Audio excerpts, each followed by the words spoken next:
The red recording light blinked to life. "Cameras rolling," Marcus Hale whispered, adjusting his phone beneath the table. His pulse thrummed with anticipation, sharp and electric. He just sat down, smiling like always. Totally clueless. "Good," Ethan muttered, leaning closer to the edge of the booth. "That's exactly how we need him." Across the upscale dining room of Harbor Row Bistro, warm amber lights reflected off polished wood and linen-draped tables. Soft jazz hummed beneath the low chatter of diners. It was the kind of place meant for first impressions, controlled, elegant, unforgiving. At a table near the window sat Caleb Wright, navy button-down, relaxed posture. That calm, dependable smile that had somehow convinced half the firm he was the second coming of corporate morality. "Still can't believe he agreed to a blind date," Jordan scoffed quietly. "Mr. Integrity. Mr. I believe in people," Marcus smirked. "That's because he thinks it's just another harmless setup. He has no idea what's coming." Ethan hesitated. "You really think this is fair?" Marcus didn't look away from the screen. "Fair. This guy's about to get promoted over us, over people who have been grinding here for years. You really think he's that perfect?" Jordan snorted. "Nobody is." They watched Caleb glance at his phone, then tuck it away. He exhaled slowly, rolling his shoulders like a man bracing himself. "He looks nervous," Ethan said. "Good," Marcus replied. "Means the mask might slip faster." The plan was simple, brutal, effective, a blind date, hidden cameras. One crucial detail deliberately left out. "She's deaf," Jordan said flatly. "He doesn't know that part." Ethan swallowed. "That's messed up." "That's the point," Marcus snapped. "Let's see how inclusive he really is when it's inconvenient." Their phones stayed trained on the entrance. At 6:58 p.m., Caleb checked his watch. His fingers drummed lightly on the table. Marcus leaned forward. "Any second now?" Across the room, a hostess stepped toward the door just as it opened. And then she walked in. Lena Brooks, soft cream dress. Long honey blonde hair pulled loosely behind her shoulders. She paused just inside the doorway, scanning the room carefully, not hurried, not lost, just alert.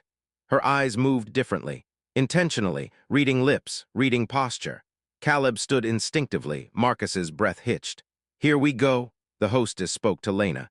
Lena watched her lips, nodded, and responded, her voice calm, slightly modulated. Caleb's smile faltered for half a second, not fear, not disgust, recognition. Marcus leaned so close he nearly dropped his phone. "Wait, did you see that?" Caleb stepped forward, pulled out the chair for her, and then he raised his hands. Fluid, confident, effortless, he signed. Lena froze. The entire plan cracked in a single, silent moment. Marcus whispered, disbelief flooding his voice. "He knows sign language." And as Lena's eyes filled with shock and something dangerously close to hope, Marcus realized this wasn't going to go the way they planned. They'd come to expose a fraud. Instead, they might have just exposed themselves. For 3 full seconds, Lena Brooks didn't move. Her gaze bounced from Caleb's hands to his face and back again, as if her mind refused to accept what her eyes were seeing. Her breath caught, shallow and unsteady. "You sign," she finally signed, her fingers trembling just enough to reveal the surprise beneath her calm. Caleb smiled, not wide, not performative, just real. "Yes," he signed back smoothly. "And I'm really glad you're here." Something in Lena's shoulders loosened, like a knot she'd been carrying for years had finally been allowed to breathe. She took the seat he'd pulled out for her, still watching him carefully, as though he might vanish if she blinked. Across the room, Marcus felt his stomach drop. "This isn't right," he muttered. "This wasn't supposed to happen." Jordan leaned closer to the screen. "That's not basic signing, that's fluent." Ethan didn't say anything, he just stared. Caleb settled into his chair easily, hands relaxed, movements natural. Not exaggerated, not slowed. Not the stiff, awkward gestures of someone trying to impress. "So," Caleb signed, tilting his head slightly, "how was your day?" Lena blinked again, then laughed soft, breathy, surprised. "My day," she signed back. "Honestly, I was preparing myself for disappointment." Caleb's expression shifted, not pity, not offense. "Understanding. I won't pretend I know what that feels like," he signed. "But I'm grateful you still came." That did it. Lena's smile grew, cautious but warm. "Most people don't say that." The waiter approached, glancing between them uncertainly. Caleb switched seamlessly, speaking aloud to order while signing everything simultaneously for Lena without missing a beat. The transition was so smooth it barely registered as effort. Lena noticed. Her eyes followed his hands with quiet intensity. "My mother was deaf," Caleb signed once the waiter left. "Sign language was my first language before spoken words." Her hands stilled. "Oh, just that, one small sign." But it carried weight. In the corner booth, Marcus's confidence began to unravel.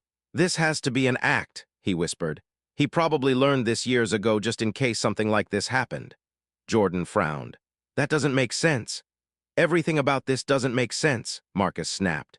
Meanwhile, the conversation flowed. Lena talked about her freelance work. Caleb listened, really listened, leaning in, asking thoughtful follow-ups, never interrupting, never steering the conversation back to himself. She caught herself smiling too easily. That scared her. "So what made you agree to a blind date?" she signed, curious. Caleb hesitated just briefly. "My daughter," he signed. "She thinks I've been hiding from life." Lena's expression softened. "Kids are honest like that." "They are," Caleb agreed, "brutally." They laughed together, not politely, not cautiously, genuinely. And that laughter hit Marcus harder than anything else, because it wasn't supposed to be like this. Caleb wasn't uncomfortable. He wasn't making excuses. He wasn't looking for a way out. He looked happy. Marcus tightened his grip on the phone. "Keep recording," he said, though his voice lacked conviction now. "Everyone slips eventually." But even as he said it, doubt crept in. Because the longer the silence spoke between Caleb and Lena, the louder it became. They were still waiting for him to fail. What they didn't realize was that the real test hadn't even begun. Lena noticed it first. Not the camera, not the men in the corner booth. The shift. Caleb wasn't just being polite anymore. His posture had relaxed, his hands moving with an ease that only came when someone felt safe. The guarded energy she'd learned to expect on first dates, the subtle checking out, the forced smiles, it simply wasn't there. And that unsettled her. "Can I ask you something?" she signed carefully. "Of course," Caleb replied without hesitation. "Why don't you treat me differently?" The question landed between them, heavy but honest. Caleb didn't rush to answer. He studied her for a moment, not her hands, her face.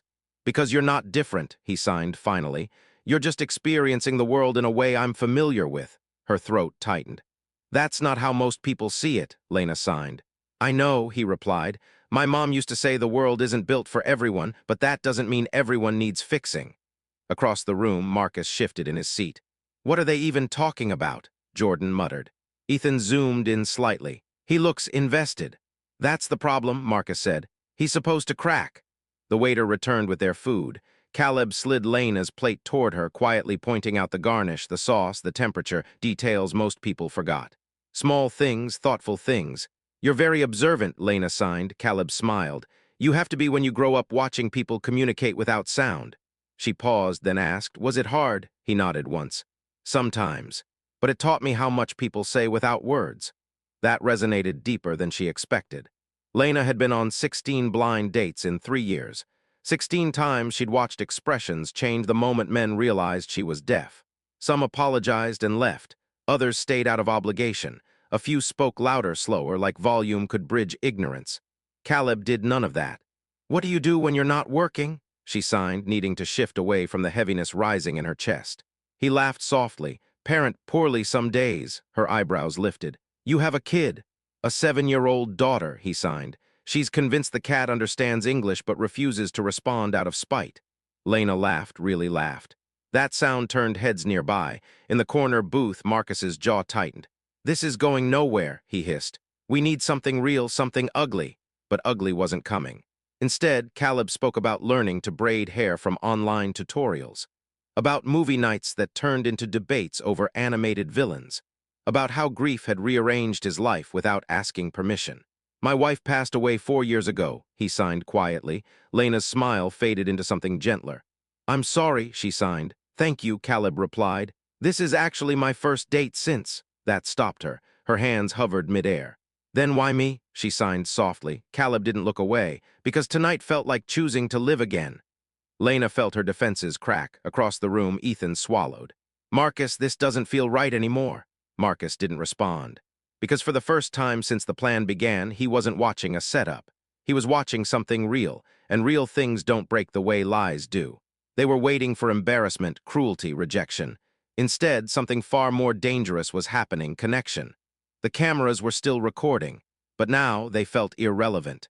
Lena rested her hands on the edge of the table, fingers loosely intertwined. She hadn't realized how tense she'd been until that moment, how every date before this had trained her to brace for disappointment. With Caleb, that instinct felt unnecessary, and that frightened her more than rejection ever had. "You're different," she signed slowly. Not in a rehearsed way, in a lived way. Caleb exhaled, almost a laugh. That's probably because life knocked the polish off me a long time ago. In the corner booth, Marcus checked the recording timer, nearly 40 minutes. This is useless, he whispered. There's nothing we can use. Jordan leaned back uneasy. Maybe that's the point. Marcus shot him a glare. No, the point was to expose him. Meanwhile, the conversation deepened. Caleb spoke about his daughter's curiosity, how she asked uncomfortable questions adults avoided, how she'd once asked why people stared at her grandmother's hands when she signed in public. Lena listened intently, her expression thoughtful. Kids notice everything, she signed. Then the world teaches them what to ignore, Caleb nodded. I try to teach her the opposite. That struck something inside Lena. Most people claim to value kindness. Few practiced it when no one was watching. Unaware, or perhaps fully aware, Caleb continued to act the same. The waiter returned with dessert menus. Caleb glanced at Lena, then signed with a playful grin, I should warn you, I have strong opinions about dessert. Oh, she signed, amused. Chocolate is mandatory, he replied. Anything labeled light is suspicious. She laughed again, her guard dropping further. In the booth, Ethan's voice cracked slightly. Marcus, we should stop. Marcus didn't look at him. Not yet. That's when Lena noticed them, not the camera. The tension, she followed Caleb's brief glance toward the corner booth, then back to him. Her expression shifted, alert, intuitive. Do you know them? She signed. Caleb hesitated, just long enough. Yes, he signed honestly. They work with me. Lena's eyes narrowed. Are they watching us? Caleb met her gaze. He didn't sugarcoat it. I think this date might not have been as accidental as we were led to believe. Silence fell between them, not awkward, heavy. Lena slowly turned in her chair, her eyes locking onto Marcus's phone. The red light blinked back at her. Recognition dawned. Her hands tightened. You're being recorded, she signed, her movements sharp now. And so am I, Caleb's jaw clenched. I'm so sorry. Anger flickered across Lena's face, but it wasn't directed at him. It was focused, controlled, deep. She stood, every muscle in Marcus's body tensed. She's getting up, he whispered. This is it. But she didn't leave. Instead, Lena turned fully toward the booth, shoulders squared, chin lifted. And for the first time that night, the test changed direction. They thought the cameras gave them power. They were about to learn who was really on display. Lena didn't shout. She didn't storm across the room or cause a scene the way people expected anger to look. Instead, she walked calmly toward the corner booth. Every step felt deliberate, controlled. Marcus's mouth went dry. She's coming over, he whispered. I can see that, Jordan muttered, frozen in place. Lena stopped directly in front of their table and tapped the wood twice, firm, unmistakable. When Marcus looked up, her eyes locked onto his with unnerving clarity. You can turn it off now, she signed. Marcus blinked. What? She signed again, slower this time, every movement precise. The camera. Turn it off. Ethan swallowed hard. She can read lips, he whispered. Marcus fumbled, then lowered the phone. The red light disappeared. Around them, diners began to notice the tension, though no one could quite understand it. Lena didn't break eye contact. You set this up, she signed. Didn't you? Marcus straightened defensively. It's not what you think. Lena's lips pressed into a thin line. I think you lied. I think you used my disability as bait. And I think you expected him to humiliate me. Silence. Caleb approached quietly from behind her. I didn't know, he signed to Lena, but I know now.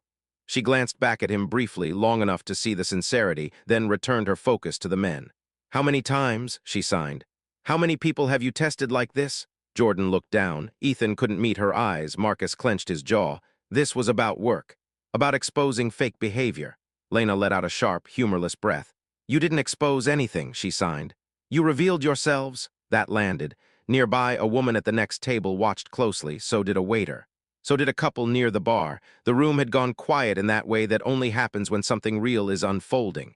Caleb stepped forward, his voice steady but firm. Whatever this was meant to be, he said aloud, then signed for Lena. It ends now. Marcus looked up at him. You don't get it, this promotion. I get it, Caleb cut in. You felt threatened. Ethan finally spoke. We thought you were pretending, that no one is actually that decent. Caleb studied him for a long moment. That says more about you than it ever did about me. Lena exhaled slowly, grounding herself. Then she did something none of them expected. She smiled, not kindly, confidently. You wanted proof, she signed. Here it is, she gestured around the restaurant.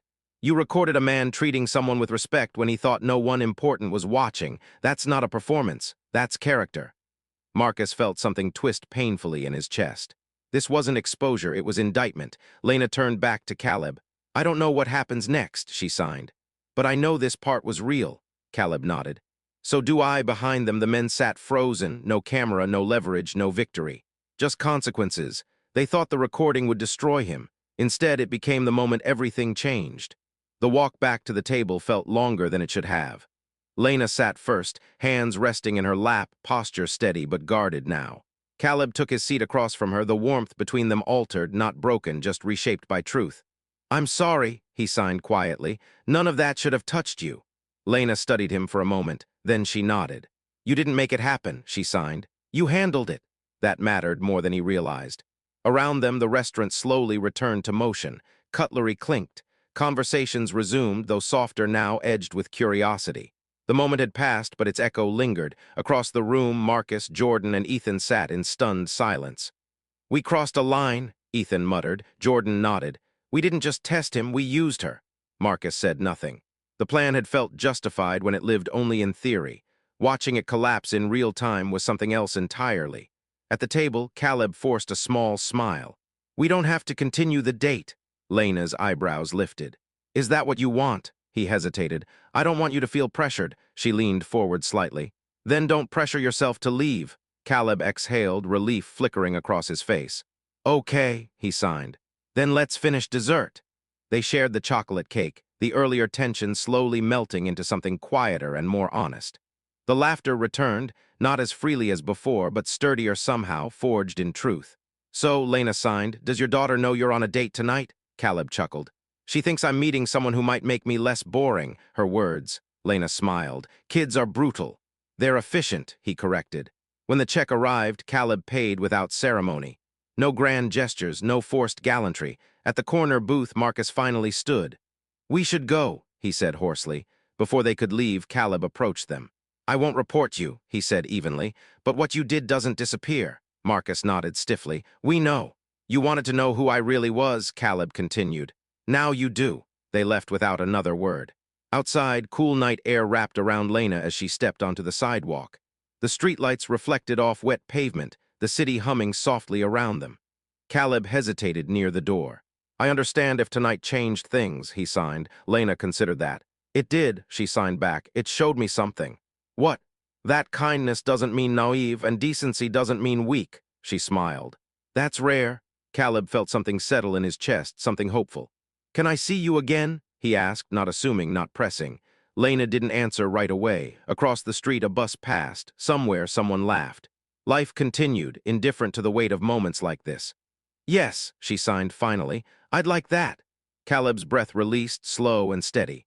As they parted ways, neither of them noticed Marcus watching from down the block, his phone dark, his reflection staring back at him in the black screen.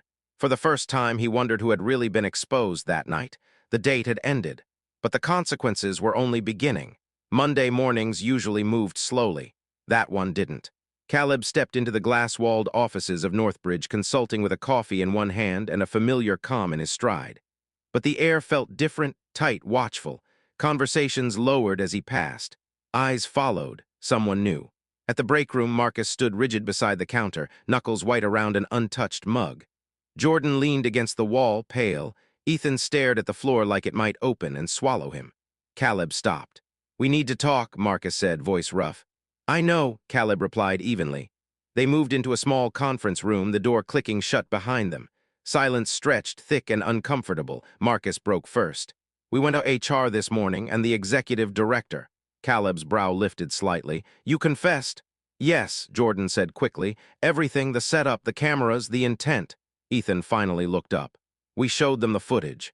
Then deleted it. Caleb exhaled slowly. Not relief, confirmation. Marcus swallowed. We thought you were playing a role, that no one rises that fast without pretending to be good. Caleb leaned back in the chair. And instead of asking, you tried to destroy me. Yes, Marcus said quietly, and we were wrong. There was no anger in Caleb's response, only disappointment. You didn't just test me, he said. You used someone who never agreed to be part of your insecurity. That landed harder than any accusation. HR handled the rest. Formal warnings, suspensions, demotions pending review. The promotion conversation still happening. Later that afternoon, Caleb's phone buzzed. Unknown number, I hope work wasn't awful today. He smiled. Caleb, uncomfortable, necessary. Are you okay? The reply came quickly. Lena, I am. I've had worse Mondays for much smaller reasons. That made him laugh. They met that evening for coffee, somewhere casual this time, no polished tables, no expectations. Lena wore jeans and a soft sweater, her hair pulled back, her posture relaxed. I almost canceled, she admitted through sign. Me too, Caleb replied. I didn't want tonight to feel like fixing something. It doesn't, she signed. It feels like continuing. That mattered. She told him about bad dates, about pity disguised as patience, about how exhausting it was to be someone's moral lesson instead of their equal. Caleb listened, not to respond, to understand. When they parted, she touched his arm lightly. You didn't just pass a test, she signed. You changed the rules. Caleb stood there long after she walked away, the city buzzing around him. At home, his daughter June waited up with a book she wasn't reading. So, she asked. Was she nice? He smiled. She's better than nice. June nodded solemnly. Good, you deserve that. As Caleb turned off the light, he realized something had shifted, not just with Lena, but within himself. He wasn't surviving anymore. He was stepping forward. The past had confronted him. Now the future was asking a far more dangerous question. Was he ready to choose it? Caleb didn't tell Lena about June right away. Not because he was hiding her, but because she mattered too much to rush. His daughter wasn't a detail. She was the center of everything. Anyone who stepped closer to him would eventually step into June's world, and that door wasn't one he opened casually. Their next few dates stayed simple. Coffee shops, long walks along the river, quiet dinners where conversation stretched comfortably instead of racing to fill silence. Lena noticed things most people missed, how Caleb always positioned himself so she could see his face clearly, how he instinctively slowed his speech when emotions rose, how he never treated accommodation like effort. You do this without thinking, she signed one evening. Caleb shrugged. Some habits stick. Others, she noticed, didn't. He never spoke over her, never answered for her, never corrected strangers unless she asked him to. That respect, quiet, consistent, was what drew her in. One night, as rain tapped softly against the cafe windows, Lena asked, "Why did you wait so long to date again?" Caleb's hands stilled. "For a long time," he signed slowly. "I thought moving on meant erasing what I lost." Lena understood that kind of fear. Loss didn't disappear, it rearranged you. "And now?" she asked. "And now I know loving again doesn't mean forgetting," he replied. "It means expanding." That word lingered between them, expanded. At home, June noticed the change before Caleb said anything. "You smile more," she said one morning over cereal. "Like a lot more," Caleb laughed. "Is that a complaint?" "No," she said seriously, "just an observation." That weekend, Lena invited Caleb to her apartment for the first time. The space was warm, intentional, books neatly stacked, a plant thriving near the window, soft lighting that made everything feel safe. "You built this place for yourself," Caleb signed, impressed. "I had to," Lena replied. "It took a while to believe I deserved it." They cooked together, bumping elbows, laughing when they burned the garlic bread. When music played softly, Lena placed her hand on the speaker, feeling the vibrations. Caleb watched her, quietly moved by how she experienced joy differently, not less, just differently. Later, sitting on the couch, Lena turned to him. "You keep talking about your daughter," she signed. "I'd like to meet her someday." Caleb's heart kicked hard in his chest. "Someday," he echoed carefully. "I'm not asking for tomorrow," she said gently. "I just want you to know I'm not afraid of the whole picture." That was the moment he knew. This wasn't a temporary chapter.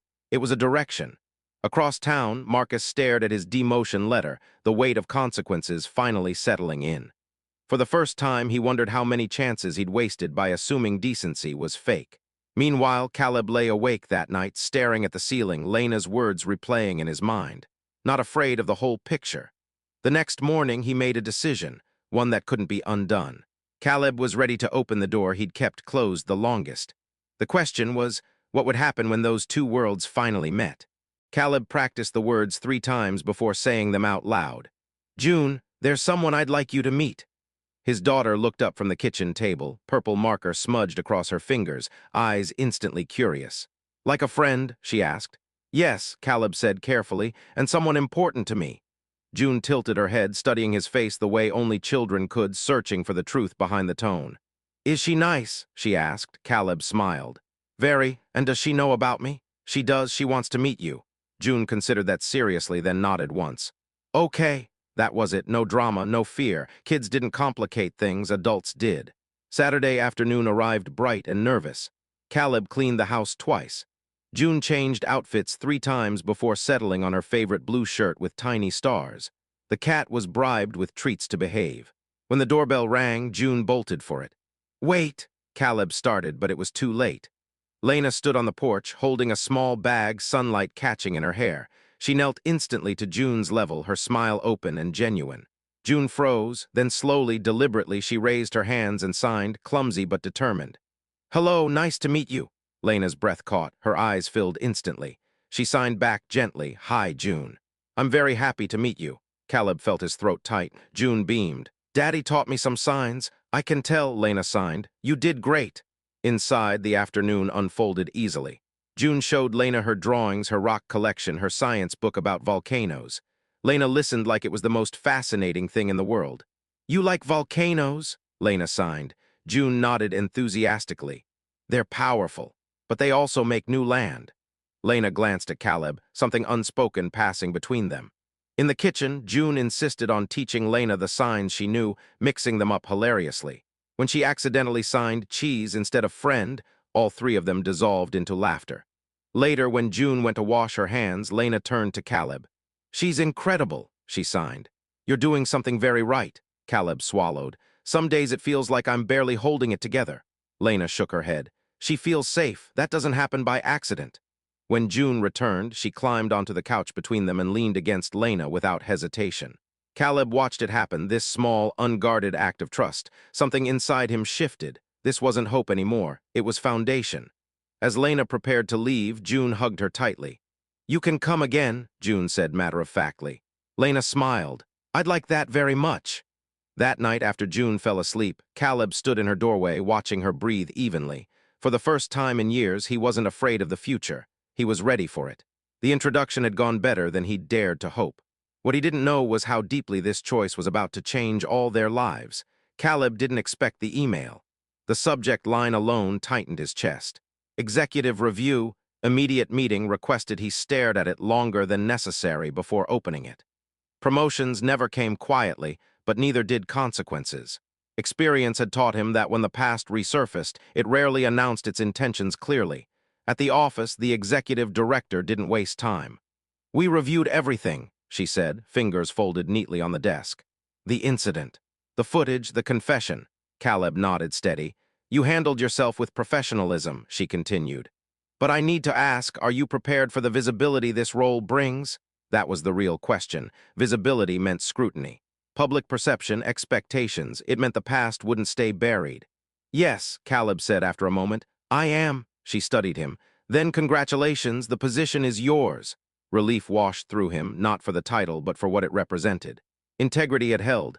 That evening, Caleb told Lena first. She smiled, proud but unsurprised. "Of course they promoted you," she signed. "You didn't just pass a test, you modeled leadership." They celebrated quietly, takeout, laughter, June insisting on a toast with apple juice. But peace rarely lasted without challenge. A few days later, Lena received a message from an unknown contact. "I know what happened at Harbor Row. I know who you are." Her hands went cold. The follow-up came quickly. "You should be careful. People like Caleb don't stay saints forever." Lena didn't reply. Instead, she showed Caleb. He read it twice, jaw tightening.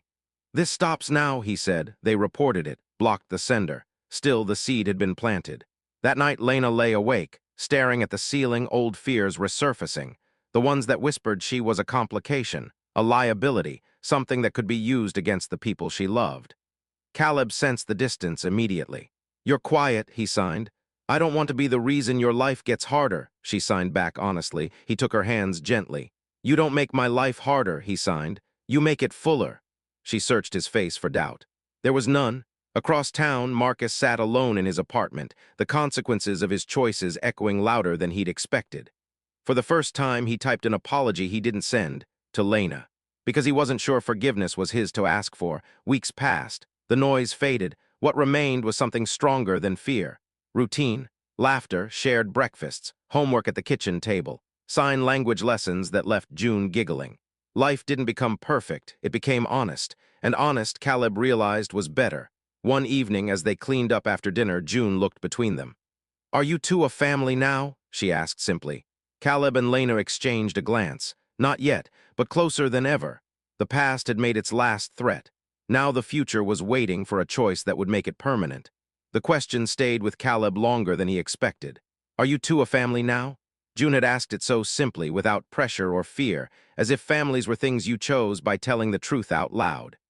Caleb realized adults were the ones who complicated it, overthinking timing, permanence, risk.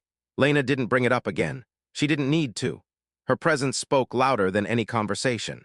She showed up, at June's school presentation, at grocery runs, at late nights when Caleb came home exhausted and unsure he was doing enough. One evening, as June worked on a poster at the kitchen table, Lena knelt beside her. "What are you making?" she signed. "My family tree," June replied, tongue sticking out in concentration. Lena smiled. "That's important work." June nodded seriously. Then she paused, marker hovering. "Can I put you on it?" The room went very still. Lena looked up at Caleb, not asking permission, just checking. Caleb nodded once. "Yes," Lena signed gently. "If you want to." June grinned and added her name without hesitation. Later that night, after June was asleep, Lena stood by the sink, staring at her reflection in the dark window. "I didn't plan for this," she signed softly when Caleb joined her. "Neither did I," he replied. She turned to face him. "I've spent a long time protecting myself, being careful, not letting hope run ahead of reality." Caleb listened. "But loving you and June feels like standing still and moving forward at the same time," she continued. "It scares me."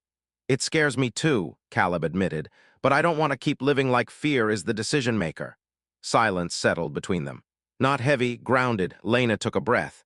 "What are you choosing?" Caleb didn't hesitate. "You, us." Tears blurred her vision, not because of the words, but because he meant them. The next weeks unfolded quietly but decisively. Lena moved more of her things into the house. June insisted on teaching her new signs every day. The cat claimed Lena's side of the bed without discussion. Life stitched itself together in small, ordinary ways. At work, Caleb stepped into leadership with the same steady integrity that had always defined him. This time, no one mistook it for performance. One Friday night, as they sat on the couch watching a documentary June barely paid attention to, Lena rested her head on Caleb's shoulder. "This feels like home," she signed. He kissed her hair. "It is." But deep down, Caleb knew something else. This chapter wasn't complete yet. There was one promise left unspoken, and one question still waiting for its moment. They had chosen each other quietly, completely. Now Caleb was preparing to choose them, out loud, forever. Caleb chose the place carefully, not the fanciest restaurant, not somewhere dramatic. He chose Harbor Row Bistro, the same place where everything had begun, not with betrayal, but with truth. June sat between him and Lena in the booth, swinging her legs under the table, completely unaware of the significance of the moment. She was focused on her chocolate milk, carefully signing commentary about how whipped cream made everything better. "You're right," Lena signed back with a grin. "That's an important life rule."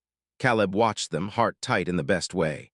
A year ago, this place had tested him without his consent. Tonight, he had chosen it freely. After dinner, Caleb excused himself briefly.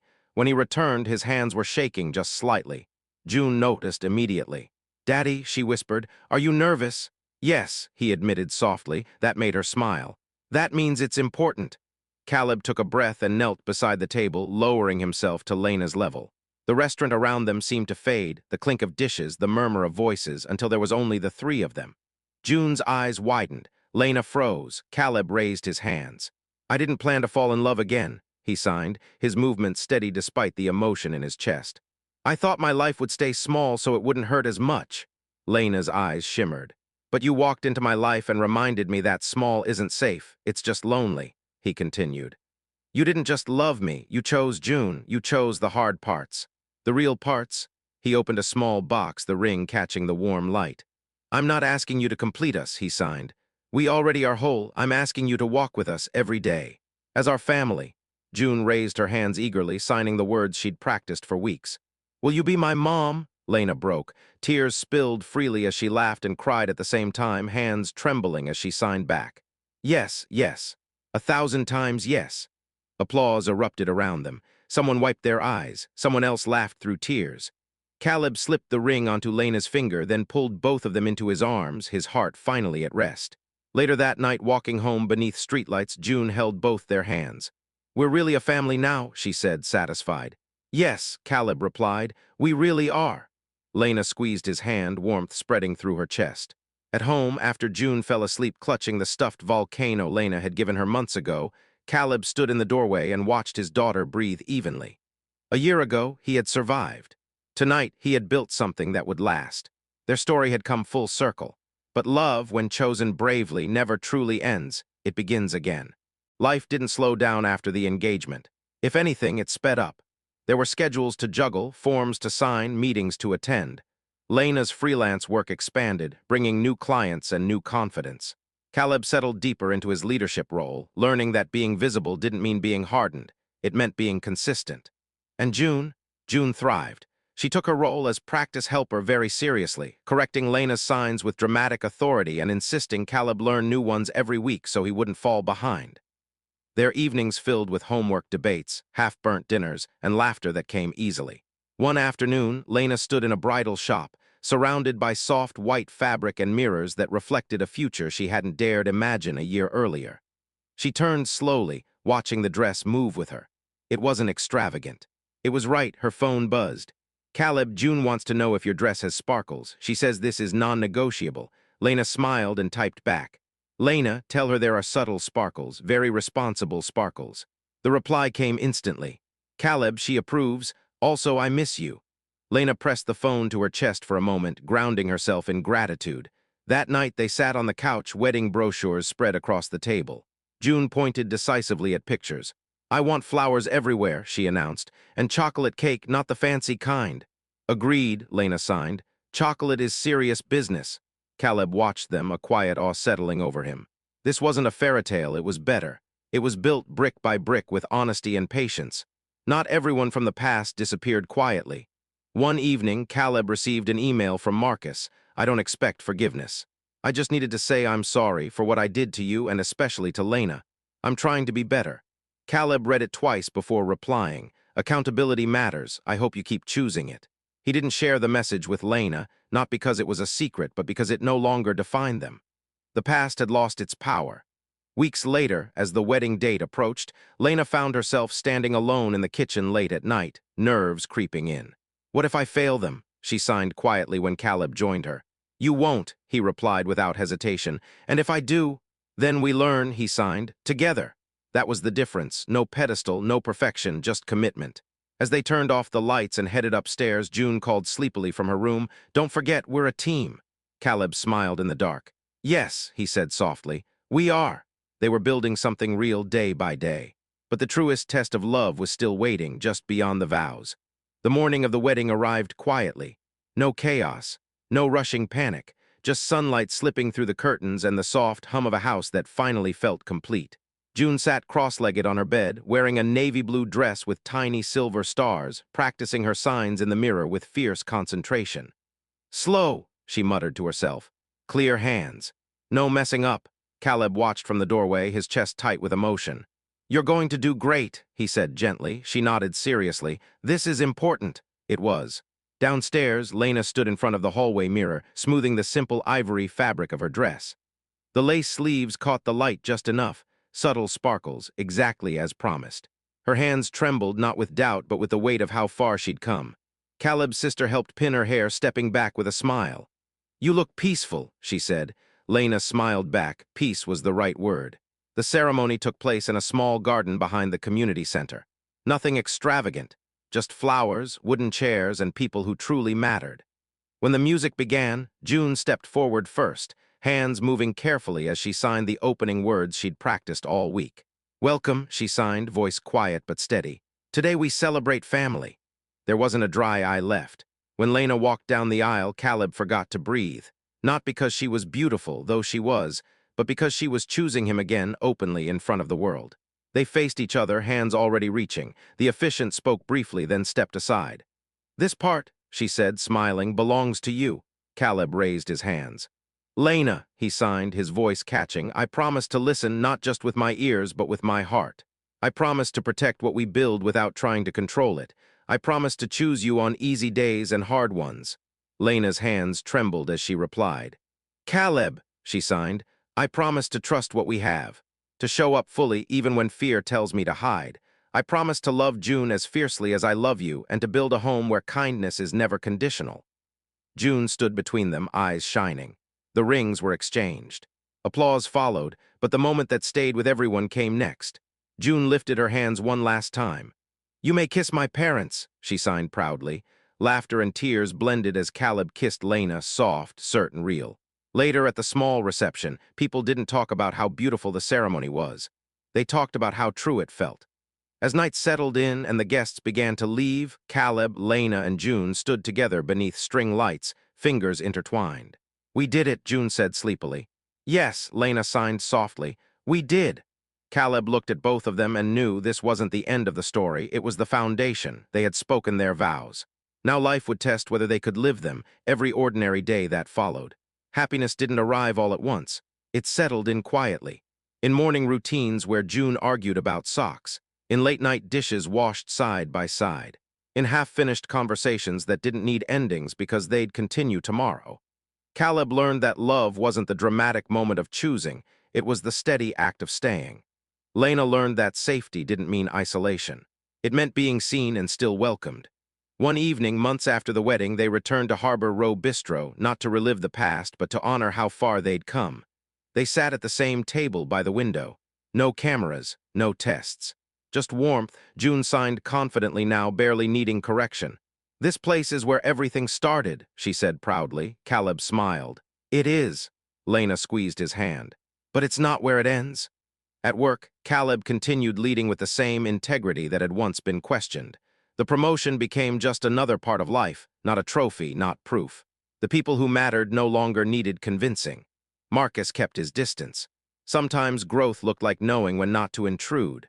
One night, as rain tapped softly against the windows, June curled up between them on the couch, watching a documentary about volcanoes, her favorite. "You know," she signed slowly, "volcanoes destroy things, but they also make new land." Lena smiled. "That's very wise," June yawned. "I think that's like us." Caleb's chest tightened. When June fell asleep against Lena's shoulder, Caleb carried her to bed, tucking her in gently. He paused in the doorway, watching the steady rise and fall of her breathing.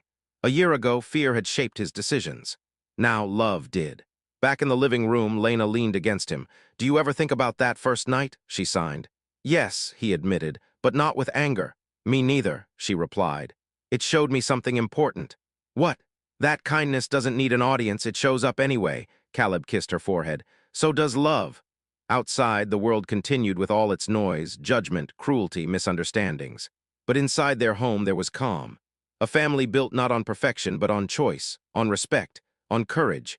Caleb realized something then. The real test hadn't been the hidden camera. It had been whether he would stay kind when no one was watching. And he had, they had. As the lights dimmed and the house grew quiet, Lena signed one last thing before sleep claimed them both. "We're home." And they were.